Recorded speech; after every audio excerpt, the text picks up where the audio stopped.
webinar today. My name is Lori and I'm excited for the do's and don'ts of A2 Key and B1 Preliminary for Schools webinar. Are you ready? Let's go and have some fun.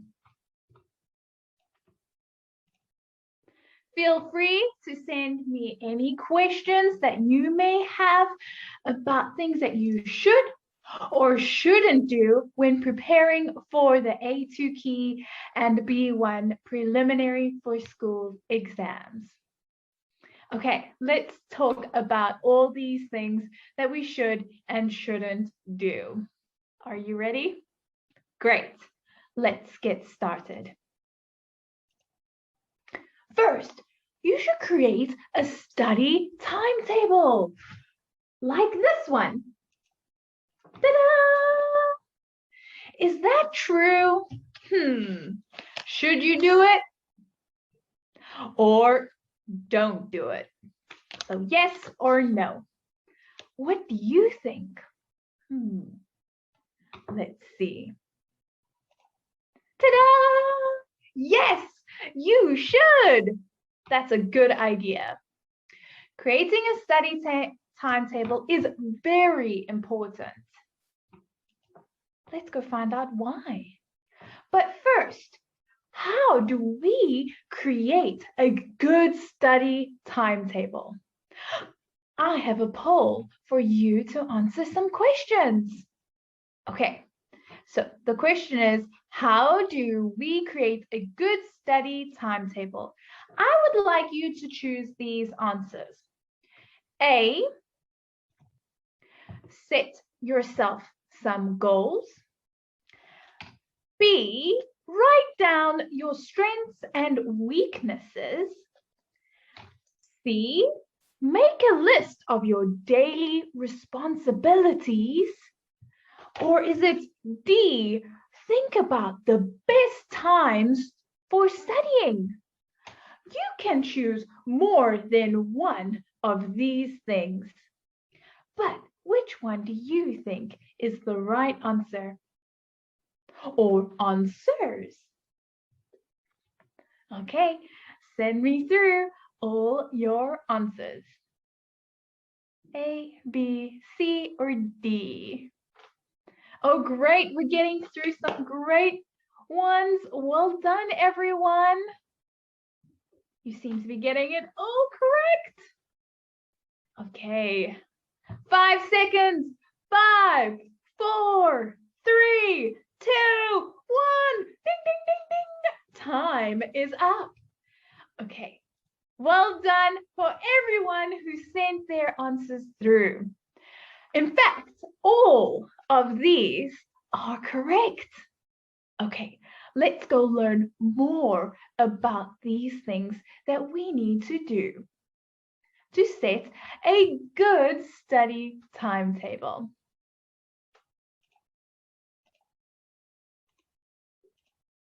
Okay, so the first one was set yourself some goals. I would like you to ask yourself these questions. Okay, question number 1. When do you want to take the test? This is very important to be able to set the goals that you need to achieve. The next question is, how many days, weeks, or months do you have before the exam? This is important to know to set your timetable. How much time do you have? And how much time do you have for studying each week? Are you busy with many things during the day? So how much time do you have? The next thing to do is to write down your strengths and your weaknesses. But ask yourselves these questions. The first question is, Think about the areas you are good at. Okay, so ask yourself, which areas am I good at? And then write these down. These will be your strengths. The next question, what do you need help with? Okay. These are some weaknesses that I may need help with. And the last question, how do you like to study? Think about different ways of studying. Okay, so think about the way that you study or how your friend studies, and maybe you can put them together and do those different steps, tips, techniques to study. The next thing that you can do to make a good study timetable is to make a list of your daily responsibilities. Okay, so these are some things that you need to do every day. So, are there chores, sports, or other activities that you need to deal with? It's a good idea to write them down before you start creating your timetable.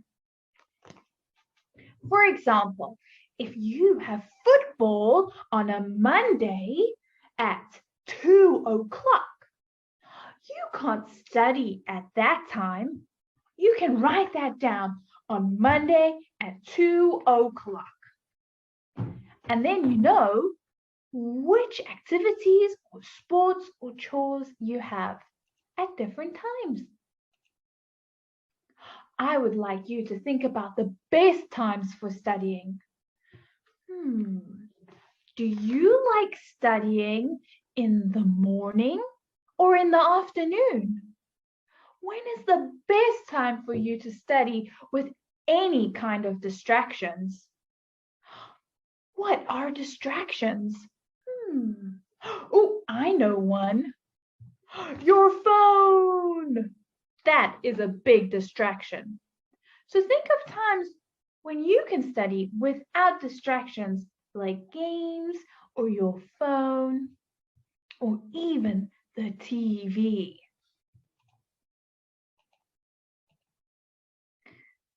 Think about the format of your timetable. What does that mean? That means, are you going to write down your timetable on a piece of paper like me? Or do you want to make it a digital format where you go and put it onto your computer? You can also print that out and then you can put it on the wall in your study room. So, how do you want to create your timetable? Digitally or on a piece of paper? The next thing that you can do is start filling in your timetable. Block your study times. Make sure you give yourself a maximum. Okay, so that means the most. Okay, of 45 minutes for each study period. Okay, so not more than 45 minutes. You need at least a 15-minute break between each study period. Oh, a nice break is always important. You can have a separate study period for each skill. So, what do I mean by skill? Speaking, writing, listening, and reading. Okay.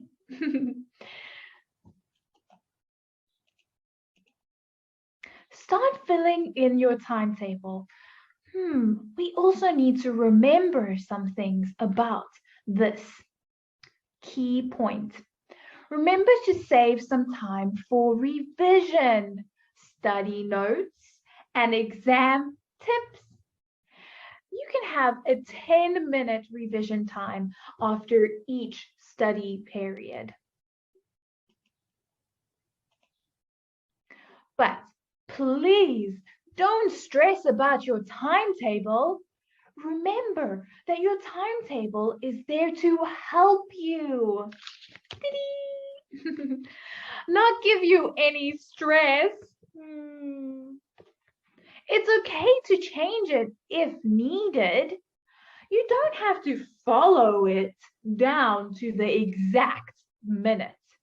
You can always update your timetable. That means you can change it. So if football changes from 2 o'clock to 5 o'clock, just change it on your study timetable.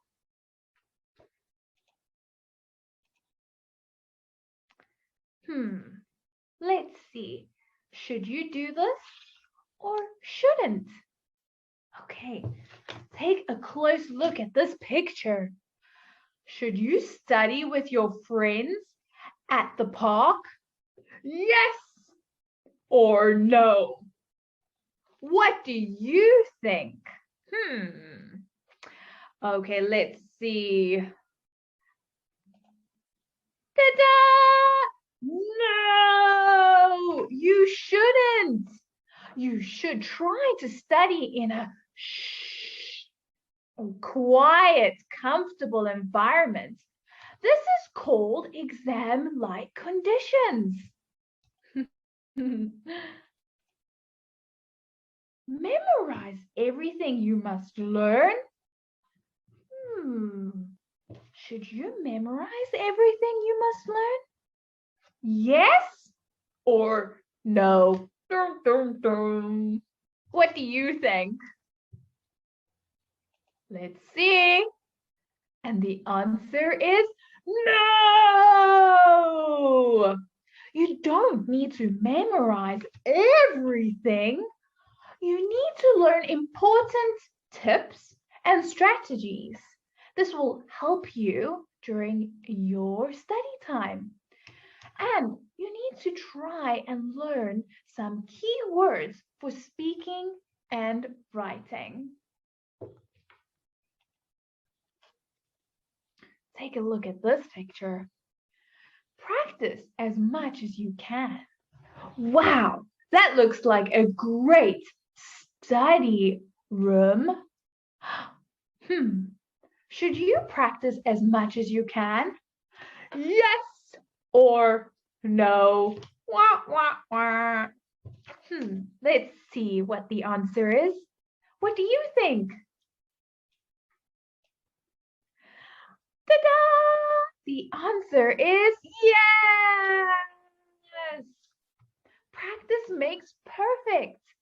Answer as many questions as you can. Read and speak in English as much as you can. Listen to English songs and watch English films. A good thing to do also is to listen to the radio.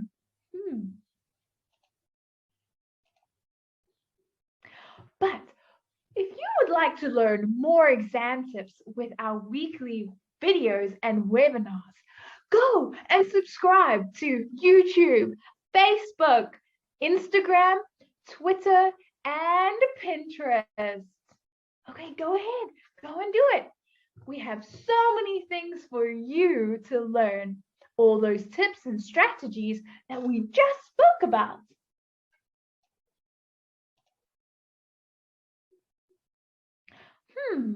Should you do mock exams? This is like a practice exam. So should you do that? Yes or no? What do you think? Let's check it out. And the answer is yes! Doing mock exams will help you a lot. You'll be able to practice different question types and improve all your skills when you do mock exams. So it's very important that you go and do them. Should you study for hours without a break? So no break. Ugh. What do you think? Is it yes or no? And the answer is wah, wah, wah. No. People can concentrate effectively for a maximum of 45 minutes. They lose focus after this period. So make sure you have a break after 45 minutes. Okay, don't forget, that's an important tip. Don't sleep the night before their exam. Should we do that? Or shouldn't we do that? Yes, don't sleep at the night before the exam. Or no, sleep the night before the exam.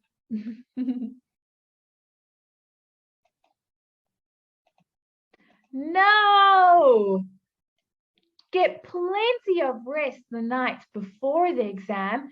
It will give you the energy you'll need during your exam, as well as helping you keep your focus. So plenty of rest for you.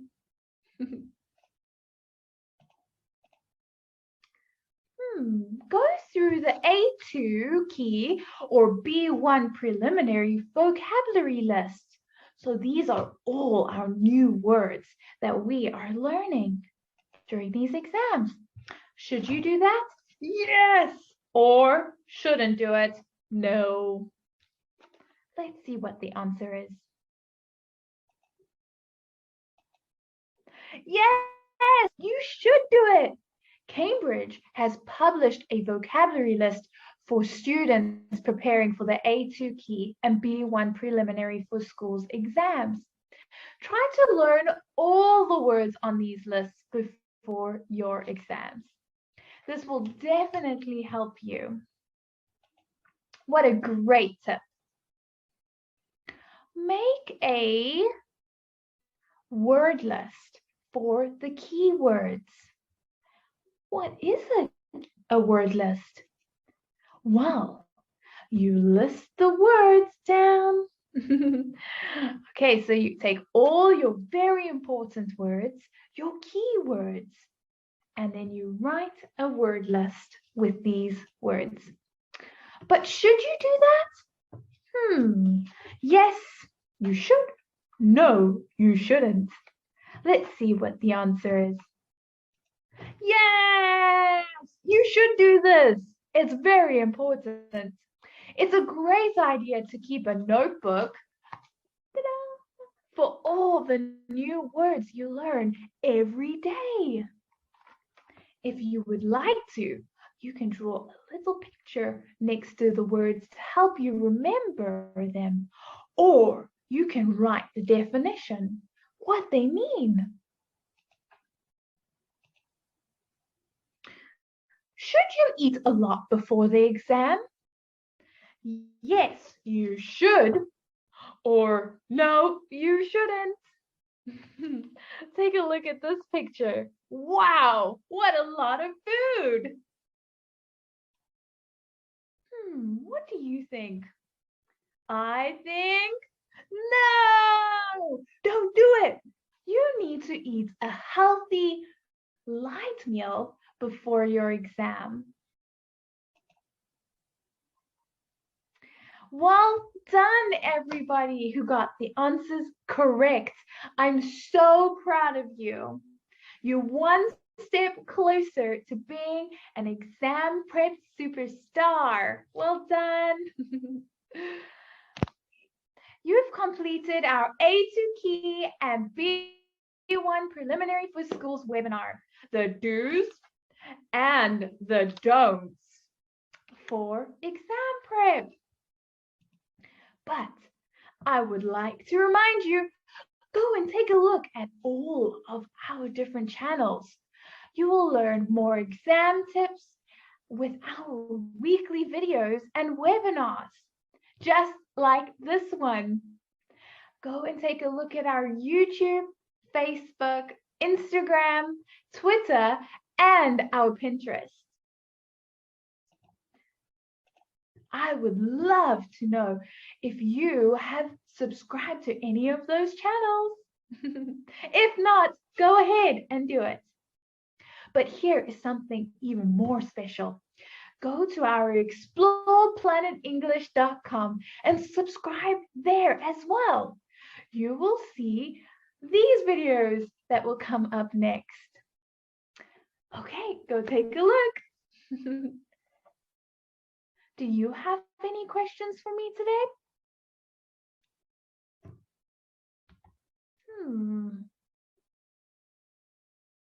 Okay, we've got some time to send in any questions that you may have.